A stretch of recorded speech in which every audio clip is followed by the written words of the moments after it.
If you have ever felt an outsider, then the next 5 minutes is for you. Elton John once said, "I never thought of myself as handsome or good-looking or anything. I always saw myself as an outsider." Johnny Depp once said, "I always felt like an outsider as a child. I was messed with no end." Anthony Hopkins once said, "I felt like an outsider all my life." Comes from my mother, who always felt like an outsider in my father's family.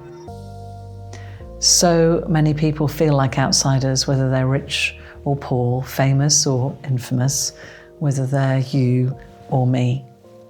It's that frightening thought that you don't belong, that no matter how much you want to belong, you will always be an outsider. No matter how much you want to be loved, you will always be unlovable. That's the fear. Being an outsider means not being heard, not feeling like you have a voice.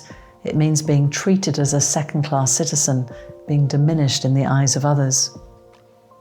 If you've ever felt like an outsider, like you don't quite belong, like you're on the edges looking in, then Ephesians 2, verses 11 to 22 speaks directly to you, directly to us. Paul is writing to a group of Gentile believers, non-Jews, who were once considered far off from God's covenant, his special people. They didn't grow up with the law and the promises and the temple or the identity of Israel, all the things that their Jewish neighbours relished. And Paul reminds them of that, not to shame them, but to show them the miracle of what God has done. He says, "Remember that at that time you were separate from Christ, without hope and without God in the world." That's a bleak picture, but it's also honest. Paul wants them to feel the weight of what distance from God really means. But then comes one of the most beautiful turns in the New Testament. But now in Christ Jesus, you who were once far away have been brought near by the blood of Christ. That phrase, brought near, is everything. It's not about us scrambling and fighting our way to God. It's not about earning our place. It's about Jesus reaching out, pulling us close to him, and giving us access to God that we could never achieve on our own.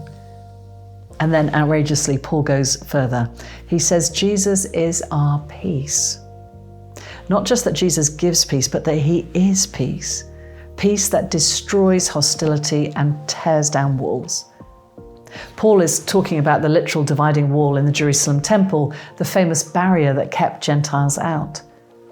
There were signs apparently warning that crossing that line meant death. That's how serious the separation was.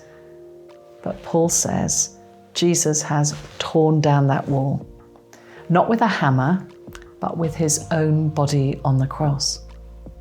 He creates one new humanity out of two. Not Jews becoming Gentiles, not Gentiles becoming Jews, but something entirely new. A family, the best kind of family at that, formed in him. And then Paul gives us this incredible image, one I've always loved. He says, we are no longer strangers. We are no longer foreigners, outsiders. We are fellow citizens with God's people. We are members of his household. We are at last on the inside. Think about that. God doesn't just let you into his kingdom, he brings you into his home. And we are being built together to be a home for God's Spirit. So what does that mean for us today? It means that the gospel destroys the walls that we build, walls of race and class and age and culture, politics, denomination, background, and personality. If Jesus tore down the wall between Jew and Gentile, the biggest cultural divide of the ancient world, then no wall we build today, not the Berlin Wall, not a wall between Mexico and its American neighbours, or any virtual wall, none of these stand a chance. It also means the church isn't a club for people like us who look alike and think alike. It's a miracle community, a place where people who would never naturally belong together become family. Don't you just love it when you go to some churches and you look around and you think, these people would never normally meet, let alone be members of the same family. But look what Jesus has done. And it means you, yes, you.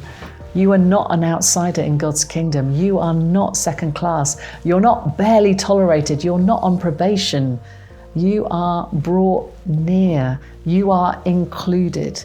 You are part of the household. You are the biggest of insiders because you are a living stone in God's new temple. And if you've ever felt far away, hear this. In Christ, you are already closer than you think.